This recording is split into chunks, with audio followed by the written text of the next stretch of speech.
Good evening to all of you. मोनाबिलिनि गोजोन हामलायनाय बयनिसिमबो जासिहरबाय। मिजिंथियो नोंथांमोना गसाइनि अननायाव थिगैनो दङ। Hope that you are well by the grace of God. आं दिनै थांनाय 2003 मायथाइनिफ्राय दिनै 2022 मायथाइसिम फोरोंथाय होनानै माबायदि आङो फरायसा सोरजिनो हाखो, बबे आयदायाव आङो सोर फरायसाखौ मोजां नम्बर मोनहोनानै मेट्रिक आनजादखौ उथ्रिसार जाहोनो हाखो, बेनि सायाव आङो नोंथांमोननो भिडिअखौ बानायनो सानदों। आङो भेरि माच प्रेक्टिकेलखौ आं लुबैयो। थारमाने ओरैनो बुंनांगौनि थाखाय बुंनानै खोनासंनो मोजां जानायनि थाखाय खोथाखौ बुंनानै आङो ओरैनो समखौ आद्रि खालामनो लुबैया। आंनिया मा गियानखौ आरजिनोबो नांगौ आरो बे आरजिनाय गियानखौ खामानियाव बाहायनोबो नांगौ आरो बुंनायजों लोगोसे थारमाने खामानियावबो ओंखारनांगौ आरो खामानियावबो बेखौ बाहायनांगौ आरो बुंनांगौबो आरो मावनांगौबो। आं बेखौ फोथायनाय लाखिनानै दिनै थांनाय 19 बोसोर कमप्लिट जाबाय। दा 20 बोसोराव रानिं जागासिनो दं। गायसनजानाय नैबे बायराब जिराब मानसि फाराम माने मानसि बानायग्रा फाराम माने स्कुल आरो जाय स्कुलनि मुङा जाहैबाय सानजारां रोदोम बोसोनसालि। बेनो फरायसालि दं जेराव आंनि न'आ दं। बेयावनो थारमाने आं फरायसालिखौ लाना फैबाय आरो दा बे फरायसालियाव दिनैनि थारिखआव सोर फरायसाया माबायदि पारफरमेन्स खालामखो आं बिनि सायाव नोंथांमोननो शेयार खालामनो सानदों। बे पारफरमेन्सआ आंनि फोरोंथायनि जोहै आंनि फोरोंजानाय फरायसुला आरो फरायसुलिफ्रा माबायदि एचिभमेन्ट खालामनो हादों, माबायदि आनजादाव नम्बर मोननो हादों आरो दिनै बिसोरो माबायदि केरियार दागासिनो दं, बेनि सायावबो आङो नोंथांमोननो माखासे खोथाखौ आं फोरमायनो सानदों। दा नैबेनो लेटार मार्क होल्डार्स इन मेथामेटिक्स आन्डार द guidance of mister Bistiram Narzary. माने बिथां बिस्तिराम नार्जारिनि गाइडेन्सआव दिनैनि थारिखआव 2017 मायथाइयाव राजेन्द्र दैमारिया 93% मोननानै मेथामेटिक्सआव दै आरो बे बोसोरावनो मुलुग बसुमतारी 85% लानानै बियो मेट्रिकखौ उथ्रिसार जादोंमोन। फार्स्ट डिभिजनाव नैबे डिस्टिंसन बर' मिडियामनिफ्राय नावकाटा HLC एग्जाम सेन्टाराव बर' बिजोंनिफ्राय फार्स्ट डिस्टिंसन हल्डार जोंनि बे सोलोंसालियाव जन्म जादों थारमाने। ओमफ्राय बिनि उननि बोसोराव नैबे जोंहा फिसाज्ला दिदोम नार्जारि बियो 92%। 2018 होदोंमोन 92% मोनदों बियो मेथ्सआव। ओमफ्राय बिनि उनावहाय 2019 बेयो खिन्थु सानजारां रोदोमबो सोलोंसालिनि स्टुडेन्ट नङामोन। बियो नावकाटा मिलन हायार सेकेन्डारिनि फरायसामोन आरो सानसुमा बर' होननाय। बेबो 2019आव 92% मोनदों। मानो मालाय फरायसालिनि स्टुडेन्टखौ आङो बेहाय मोनसे थत्थ लाखिनाय जादों। बेनिखायनो लाखिनाय जादों खारन बे फरायसाखौ आङो चेप्टार 1 निफ्राय चेप्टारा जोबजासे थारमाने मेथ्सनि जिखिनि थारमाने फोरोंनो गोनां बेखौ मोनफ्रोमबो लेसनखौ आं फोरोंजोबनानै बे गथ'खौ थारमाने मेथ्सआव आङो प्रब्लेमखौ गासिखौबो थारमाने मा जिखिनि बेहा थारमाने डाउट दङ प्रब्लेम दं बेखौ सल्भ खालामनो हादोंमोन आरो। ओमफ्राय नैबे सासे बे 92% मोनदों। नैबे जाहैबाय रिंखांसार ब्रह्म। रिंखांसार ब्रह्मआ मा 2020 मायथाइयाव 96% मोनदों। दा बेनो हाइस्ट थांना दं थारमाने। बेबो बिदिनो नावकाटा मिलन हायार सेकेन्डारिनिनो सासे फरायसामोन, फार्स्ट बयमोन। बेबो चेप्टार 1 निफ्राय जोबजासे गासैबो लेसना जोबजासे आंजोंनो मेथामेटिक्सखौ फोरोंथाइ लाफैदोंमोन आरो लोगोसे एडभान्स मेथामेटिक्स नैबे आं होनाय जायाखिसै ओरैनो युवराजेन्द्र दैमारिया एडभान्स मेथामेटिक्सआवबो 93 मोनदों थारमाने आङो बेफोरबायदि माखासे थारमाने माबा बबे बोसोराव सोर फरायसाया मा लेटार मार्क मोन्दों एक्सट्रा थारमाने इंलिसनि एक्सट्रा साइन्सनि एक्सट्रा एडभान्सनि एक्सट्रा आं बेबायदि सैनानै दोननो फल्डिं खालामनानै दोननो थाखाय माथा मारिगासिनो दङ दा बेखौ उननि समफोराव नोंथांमोना नुनो मोनगोन दा नैबे फरायसाया गासै 85.66% मोननानै बर' नैबे नावकाटा एसएलसि एग्जाम सेन्टार जेराव इउएन एकाडेमि दङ जेराव आश्राम दङ मागुरमारि कलबारि आरो नावकाटा मिलन हायार सेकेन्डारि आरो जोंनि बे गंब्रै स्कुलनि मादाव बर' बिजोंनिया दै एसामिस मिडियामनि बाथ्राखौ बुङाखै आं 2017 गिबि खेबनि थाखाय बियो मा नावकाटा एसएलसि एग्जाम सेन्टाराव जोंनि सोलोंसालिनिफ्राय डिस्टिंसन मोननो हादों आरो दा बेयो मोनसे जोंनि फरायसालिनि जारिमिन जाना थाबाय थारमाने दा बिनिनो सोमोन्दै आं दिनै बे भिडिअखौ लाबोनाय जादों आङो बिनिखायनो आं प्राउड फिल खालामो आङो मेट्रिकआव मात्र माबाल' मोनदों 32 ना 33%ल' मोनदों आरो मेट्रिकआव जेब्ला आं एसएलसि एग्जामखौ 1996आव होयो आरो बे समाव मोजां फोरोंथाइ जाया ओमफ्राय क्लासफ्रा जाया बेनि गेजेराव आङो मा ताना माना जोंनि थाखोफोरनि गेजेराव जोंनि बेचनि आरो 1996नि एसएलसि एग्जामिनिस माने एसएलसि होनाय मेट्रिक होनाय स्टुडेन्टफोरनि गेजेराव आंनियानो बांसिन आरो ओमफ्राय सोब बाखि खम गोजा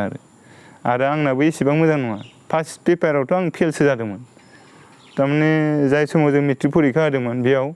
100नि मादाव मात्र 100 मार्कनि मोनसे फुंबिलियाव जायो आरो 50 मार्क्सनि मोनसे मोनाबिलियाव जायोमोन आरो फुंनि बागो जोबखांनायनि उनाव मोनाबिलियाव जायोमोन आरो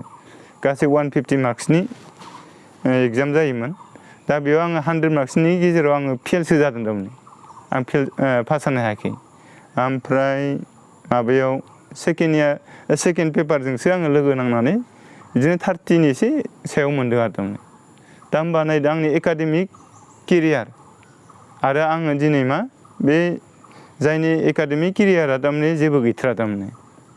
जायनि माबाया पार्सेन्टेजआ नम्बरा एग्जामाव मोननाय नम्बरा जेबोआनो गैथारा खिन्थु बे मानसिया दिनैनि तारिखाव नैबायदि फरायसा सोरजिनो हादों बेनोल' मात्र थारमाने मा खालामनो हायोब्ला नोङो जुदि बानायखौ दोनथ'नानै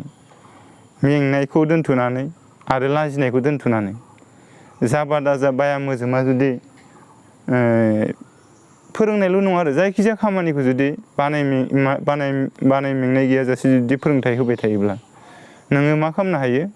बै खामानियाव एक्सपार्ट जानो हायो बेखौ आङो बिनिनो मोनसे फोरमान जानाय बायदि आं सानना लायो आरो आं बानायबो मिथिया मानायबो मिथिया मा फरायसाफोरखौ आङो जाबा दाजा फोरोंथाइ होबाय थायोमोन आरो टिउसन हिसाबै आरो ओमफ्राय 2003 मायथाइयाव सोलोंसालिखौ गायसननायनि उनावथ' आरो बेयाव मेथ्सनि साइन्सनि इंलिसनि एडभान्स मेथ्सनि गासैबो आयदानि मा फोरोंगिरि नांगौ जायोना दा बे फोरोंगिरिफोरनि फोरोंथाइ होनो गोनांखौ आं निजेनो होनो गोनां जायोमोन आरो मानोना जोंना प्राइभेट नालाय फरायसाफ्रा खम फरायसायाव जोङो फरायसाफोरनिफ्राय जिखिनि गरनैसो मोनो बेखौनो टिचारनो बुजायनो गोनां जायो बेथन हिसाबै दा ओंखायनो जिहेतु थारमाने एभेलेबल एबा नांगौ बायदि जोङो फिसखौ फरायसाफोरनिफ्राय मोननो हाया नालाय ओंखायनो टिचारखौबो जोङो लाखिनो एसे थान जायोमोन आरो दा बे प्रब्लेमनि गेजेराव आङो गोग्लैनायनि गेजेरजोंबाबो जाहाथे बे स्कुलाव फरायनाय फरायसाफ्रा मेथ्सआनो जा साइन्सआनो जा इंलिसआनो जा एडभान्स मेथामेटिक्सआनो जा बे आयदायाव जाहाथे मा सोलोंथाइनि गियानखौ मोननायनिफ्राय जाहाथे फेलेंथि जाया बेखौ आङो नोजोर होनानै गावनो सेल्फ स्टाडि खालामनानै अथ'सो आंहा माबायाव मेट्रिकआव माबा गैयामोन एडभान्स मेथामेटिक्स गैयामोन हिस्ट'रिसोमोन आरो आंना इलेक्टिभ साबजेक्टआ एडभान्स मेथामेटिक्स गैयाबाबो आङो गावनो सेल्फ स्टाडि खालामनानै आरो नट्सफोरखौ कालेक्सन खालामनानै सेल्फ स्टाडि खालामनानै आङो मा फरायसाफोरखौ होनो थाखाय नाजाबोदोंमोन आरो नाजाबोनायनि जाउनाव दिनै मेथ्सनि एडभान्स मेथामेटिक्सनि किसुमान कनसेप्टफोरखौबो आं दा क्लियार जाबाय आरो जाउनाव दिनैनि थारिखआव खोब मोजां नङाबाबो आरो खोब मोजां नाम्बार मोनहोनो हायाखैबाबो आरो नैबे फरायसाया नैबे फरायसालियावनो 93 मार्क लानानै एडभान्सखौ बे उथ्रिसार जादों आरो मेथ्सआवथ' 93 मोनदों एडभान्सआवबो 93 मोनदों आरो दा जा फिसालाखौबो एडभान्स लाहोदोंमोन आं खिन्थु लेटार मोनहोनो हायाखिसै नै रिंखांसार ब्रह्मआबो लादोंमोन बेबो लेटार मोनाखै मोननायालाय होमबाबो एसे थारमाने लेटार मोनहां बिदि जादों आरो ओमफ्राय नैबेबो लादोंमोन एडभान्स नैबे लायाखैमोन खोमा हिन्दी दा बेबायदियै आङो फरायसाफोरखौ मा खालामनो हादों फोरोंथाइ होनायनि गेजेरजों बेफोरबायदि एचिभमेन्टखौ आं खालामनो हादों आरो ओंखायनो आं सानो आरो नोंथांमोनाबो जुदि लाजिनाय बानाय मेंनायखौ दोनथ'नानै माखासे थारमाने सुबिदाखौ लानो मोनसे सार्थ'आव आरो माखासे थारमाने जबनि इन्टारभिउफोरखौ पास खालामनानै साख्रिखौ लानो सार्थ'आव नोंसोर मा नोंथांमोनाबो मा बाया मोजोमा मेंनाय बेफोरखौ दोनथ'नानै किसुमान कनसेप्टफोरखौ आरो स्पेसियेलि क्लास 6निफ्राय क्लास 10सिम आरो जिखिनि थारमाने मेथ्स साइन्स इंलिस बेखिनि माबाफोरखौ टार्म्सफोरखौ मेथ्सनिफ्राय इंलिसनिफ्राय साइन्सनिफ्राय टार्म्सफोरखौ एबा चेप्टारफोरखौ जुदि क्लियारै स्टाडि खालामोबा एबा प्राइभेट स्कुलाव फोरोंथाइ होयोबा एबा प्राइभेट स्कुलाव फोरोंथाइ होआलासिनो टिउसन जुदि खालामबाय थायोब्ला बे सर'खौ जुदि खालामबाय थायोबा आं सानो नोंथांमोनाबो मोनसे नङा मोनसेल'सो नङा गोबां सुबिदा बायदि नोंनि लुबैनाय बायदि नों बासिनानै किसुमान खाबुखौ लानो हानाय राहा जाना फैगोन होननानै आं सानो आरो मानोना आङो बेबायदि फोरोंथाइ होनानै जाबा दाजा दिनैसिमबो आं फोरोंथाइखौ होबाय थायो मेथ्सनिफ्राय साइन्सनिफ्राय इंलिसनिफ्राय टिचार प्रब्लेमनि थाखायनो आङो मा बे फोरोंथाइखौ होनो गोनां बायद' जायो आरो एसे खस्थ' मोननांगौ जायो आरो नाथाय बिदि समयसाखौ समाधान खालामनो थांनायाव फरायसाफोरनो सोलोंथाइ होनायबो जाहैबाय ससियेल सार्भिसबो जाहैबाय गावहाबो चेप्टारनि सायाव क्लियार कनसेप्ट जाहैबाय दा बेखौ क्लियार कनसेप्टखौ लानानैनो आं मा खालामनो हादों 2012 मायथाइनि गिबि खेबनि टेट आनजाद बे आनजादाव आङो उइदाउट प्रिपारेसन माने आनजादनि थाखाय टेट आनजादनि थाखाय जेबो स्टाडि गैयालाबासिनो आं बेखौ गोरलैयै पास जानो हादों आरो ओंखायनो आं फोथायो आरो if you cultivate an action repeatedly you will get a tendency to do it automatically जुदि बबेबा मोनसे खामानिखौ बारे बारे मावबाय थायोब्ला नोङो बे खामानिखौ अट'मेटिक मावनो हानाय राहा जानानै फैयो होनना बुंदों आरो ओंखायनो जिखौखि मावा मानो नोंथाङा जाहाथे मोजाङै सुप्रिम सेक्रिफाइस हार्ड वार्कखौ मेनटेन खालामनानै मोजाङै टाइम होनानै जाहाथे खामानिखौ मावो आरो मावबाय थायोबानो बेजोंनो नोंथाङा नोंनि थांना थानायनि राहा लामाखौ मोननो हागोन आरो दा बे आरो खोथाया ओंखायनो थारमाने मा प्रेक्टिसा सासे मानसिखौ एक्सपार्ट खालामो होननाया बेनो आरो मेथ्सआनो जाबाय गांसेल' साबजेक्ट मोनसेल' साबजेक्ट जेराव हिर'बो जानो हायो जिर'बो जानो हायो जुदि नोङो 100नि मादाव 100 जुदि सलुसनखौ सल्भ खालामनो हादोंबा प्रब्लेमखौ कुइसनखौ जुदि सल्भ खालामनो हादोंब्ला नोङो 100 मोनगोन हिर' जानो हागोन गुबुन साबजेक्टआव नोङो एमआइलआनो जा ससियेलावनो जा 100आव 100 मोननाया सहज नङा खिन्थु बे साबजेक्टआव जुदि नोङो मोनसेबो कुइसननि एन्सार जुदि सलुसन खालामनो हायाब्ला सल्भ खालामनो हायाब्ला नों 1 नाम्बारबो मोननाय नङा 0 मोनगोन आरो ओंखायनो बेनो जाहैबाय गांसे साबजेक्ट जाय साबजेक्टआ मा नोंखौ हिर'बो खालामनो हायो जाय साबजेक्टआ सोरखौबा मा जिर'बो खालामना होनो हायो आरो दा ओमफ्राय मेथामेटिक्सआ मा ओरैबायदि मोनसे आयदा ओंखायनो बेखौ बुंनाय जायो मेथामेटिक्स इज कल्ड दा कुइन अफ मडार्न साइन्स सानखान्थिखौ मा गोदान मुगानि बिगियाननि मा होनना बुङो रानि होनना बुंनाय जायो ओमफ्राय आरो मोनसे बाथ्रा बुंनाय दं नंखागौबो mathematics is the gateway of modern science जुदि नोङो मेथ्सनि कनसेप्टआ क्लियार नङा नोङो साइन्सनि किसुमान बाथ्राफोरखौ नों बुजिनाय नङा थारमाने ओंखायनो सिङाव थारमाने बिगियाननि बाथ्राफोरखौ मिन्थिनो थाखाय गेटनि सिङाव हाबलांनानै बिनि माबाफोरखौ सिंनि बाथ्राफोरखौ मिथिनो थाखाय नोङो मेथ्सखौ रोंथारनांगोन आरो ओंखायनो आङो खावलायो नोंथांमोनाबो जाहाथे गाव गावबागावनि गथ' गथायखौ गाव गावसोरनि फरायसुला फरायसुलिफोरखौ मेथ्सनि फारसे एसे थारमाने मा मटिभेट खालामो इमप्रुभ खालामनो थाखाय जत्न लायो हायिनि बाथ्रा गैया if you do everything is possible if you do nothing everything is impossible जुदि नोंथाङा मावो गासैबो खामानियानो नोंथांनि थाखाय सम्भब नाथाय नोंथाङा जुदि जेखौबो मावाबा गासैबो खामानियानो नोंथांनि थाखाय असम्भब जागोन आरो दा आंनि बाथ्रायावबो बेनो जाय खामानिया जाय साबजेक्टआव सम्भबानो नङा एडभान्स मेथामेटिक्सखौ इलेक्टिभ हिसाबै लायाखै बे मानसिया बेखौ एडभान्स मेथामेटिक्सखौ फोरोंनाया सहसानो नङा खिन्थु बेखौ आङो मा खालामदोंमोन असम्भबबाबो सम्भब खालामदों आरो जाय मानसिया हाई सेकेन्डारिखौ फार्स्ट इयाराव खेबसे सेकेन्ड इयारखौ खेबबा होनानै मा फेल जानाय बे मानसिया दिनै मा मेथामेटिक्स आरो साइन्सनि आपार प्राइमारिनि बे टेट आनजादखौ आङो मा खालामनो हादों पास जानो हादों केरियार दानायाव खिन्थु आं पास खालामनो हायाखिसै साइन्सआव आङो साइन्स स्ट्रिमाव आङो पिइउसिखौ मा पासखौनो खालामनो हायाखिसै थारमाने सेकेन्ड इयारखौ खेबबा होनानैबो नाथाय आङो मा टेटखौ पास जानानै आङो मेथामेटिक्स आरो साइन्सनि एसिस्टेन्ट टिचार हिसाबै आङो साख्रिखौ मोननो हादोंमोन माने हादों आरो दा आङो बेखौ 5 बोसोर मावनायनि उनाव दा दोनथ'बाय मानोना दिनैसिम हाग्रामा सरकार आरो नै बिथां प्रमद सरकारनि बेलायावबो एनटिआर बिटिसिनि सिङाव थानाय मेथामेटिक्स आरो साइन्स टिचारफोरनि रेगुलाराइज खालामनाय प्रसेसखौ दाबो खालामाखै थारमाने जायफोर बिथांमोना साइन्स मेथ्सनि टिचार जाना दं बिथांमोना दाबो रेगुलाराइज नङा थारमाने जिहेतु आं एलपिआवबो पास जादों नालाय ओंखायनो आं एलपिनि बे रेगुलाराइज बे मोनसे पस्टआव आङो मा दा हाबनानै दङ आरो बै मेथामेटिक्स आरो साइन्सनि बे पस्टखौ दोनथ'नानै आरो कन्ट्रेक्सुवेलावमोन बियो रेगुलार जायैखाय आङो दा एलपिनि रेगुलाराइज पस्टआव रेगुलाराइज स्टेट टिचार हिसाबै आं मावना दं आरो दा बे खामानिखौ आं मावना दिन्थिदो आरो बे जाहैबाय आंनि मोनसे थारमाने माबानिफ्राय गोसो सिंनिफ्राय आङो प्रेक्टिकेलि मोननाय बे मोनसे एग्जाम्पल आरो मावोबा मानसिया हायै जेबो गैया थारमाने खिन्थु मावालासिनो थायोबा जिंगा सिबाय थायोबा नोङो मा जेरावबो साक्सेस जानाय नङा थारमाने खायफा दं थारमाने गियान दङ नलेज दङ नाथाय बेखौ खामानि मावनायाव बाहाया किसुमानखौ गियान गैया बे खामानि मावनानै मा जायो किसुमान गियान गैयाबाबो बे मा खालामनो हायो किसुमान खामानियाव बे एक्सपार्ट जानो हायो ओंखायनो be like a boatman but not like a pandit because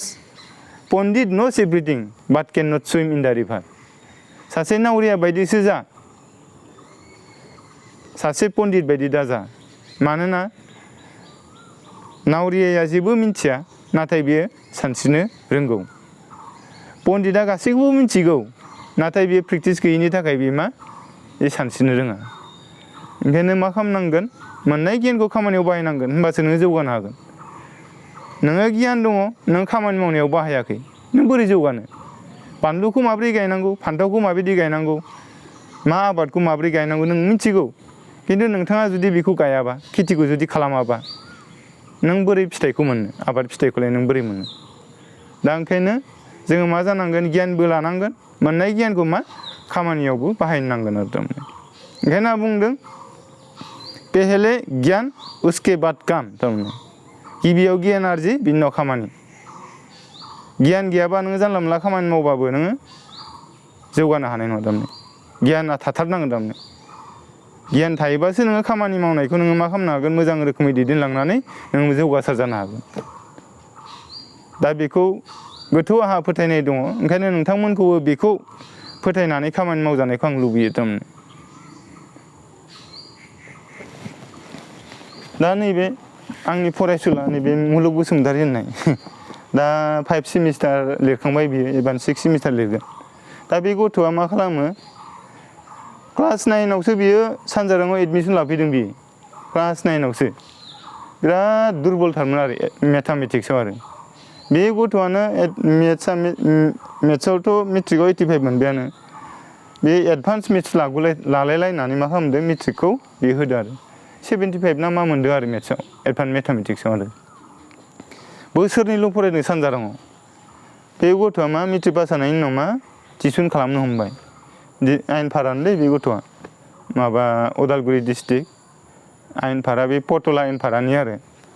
दा बियो दा मा टिउसनजोंनो बहुद मा टिउसन फोरोंथाइ होनानै बहुद फैसा इनकाम खालामगासिनो दं न'खरा एकदम सोलिया आरो न'खरा अबस्थाया मोजां नङा दा बेजोंनो बियो मा खालामदों मालाय गाव जिखिनि दामाने सोलोंथाइ मोनबाय मेथ्सनि नलेज दं बेखौ होनानै मा ससाइटिखौ सार्भिस होगासिनो दं स्टुडेन्ट ससाइटिखौ फरायसा समाजखौ आरो बिनि उनावहाय मा गावहाबो आखाइ खरस मोनबाय दा बे फरायसाखौनो दिनैनि थारिखआव गंसे फरायसालिया मा खालामनानै माने नावकाटा मिलन हायार सेकेन्डारि आरो सासे टिचार हिसाबै एंगेज खालामनानै दोनदों नै एप्रिलनि खैबा थारिखनिफ्रायनो मैया फन खालामनानै बे गथ'आ खिन्थाहरदों आरो 12,000 दरमा होदों आरो बेनो एडभान्स मेथामेटिक्सनि क्लासखौ खालामनांगोन आरो गांनै 9नि आरो 10नि दा बे आंनि थाखाय मोनसे माबा आरो प्राउड फिल आरो जिहेतु बे फरायसाखौ आं फोरोंथाइ होनो मोनदों दा नैबे फरायसायाथ' IIT JEE पास जाबाय IIT JEE पास जानानै वेस्ट बेंगलनि खारागपुराव दङ दा इन्जिनियारिं कर्सखौ लागासिनो दं नैबे फिसालाया माबा बेचेलर अफ फार्मासिनि थाखाय एडमिसन लाबाय देग्लाय नायनोसै मा जायो बे बेचेलर फार्मासि 4 बोसोरनि थाखाय बे मोनसे कर्स ओमफ्राय नै बिसोरो देग्लाय हाई सेकेन्डारि फाइनाल होदों इसोर सानैया दा होमबा लोगोफोर आङो जिखिनि मावनायखौ आं नोंथांमोननो शेयार खालामबाय नोंथाङा मोजां मोनो मोजां मोना बेजों आंहा बाथ्रा गैया आरो थारमाने नाथाय बे भिडिअखौ नायनानै सोरबाया जुदि गोबांसिन साननो गोबांसिन सोलोंनो आरो गोब्राबसिन नाजानायजों खामानि मावनो जुदि थुलुंगा मोननो हायोबा आं सानो बे भिडिअखौ समाजाव शेयार खालामनायाव जेबो लस गैया थारमाने आं सानो सोरनिबा बे मोनसे थुलुंगानि फुंखा जागोन आरो दा बे बिथिंखौ आं नोजोर होनानै बे भिडिअखौ खालामनाय जादों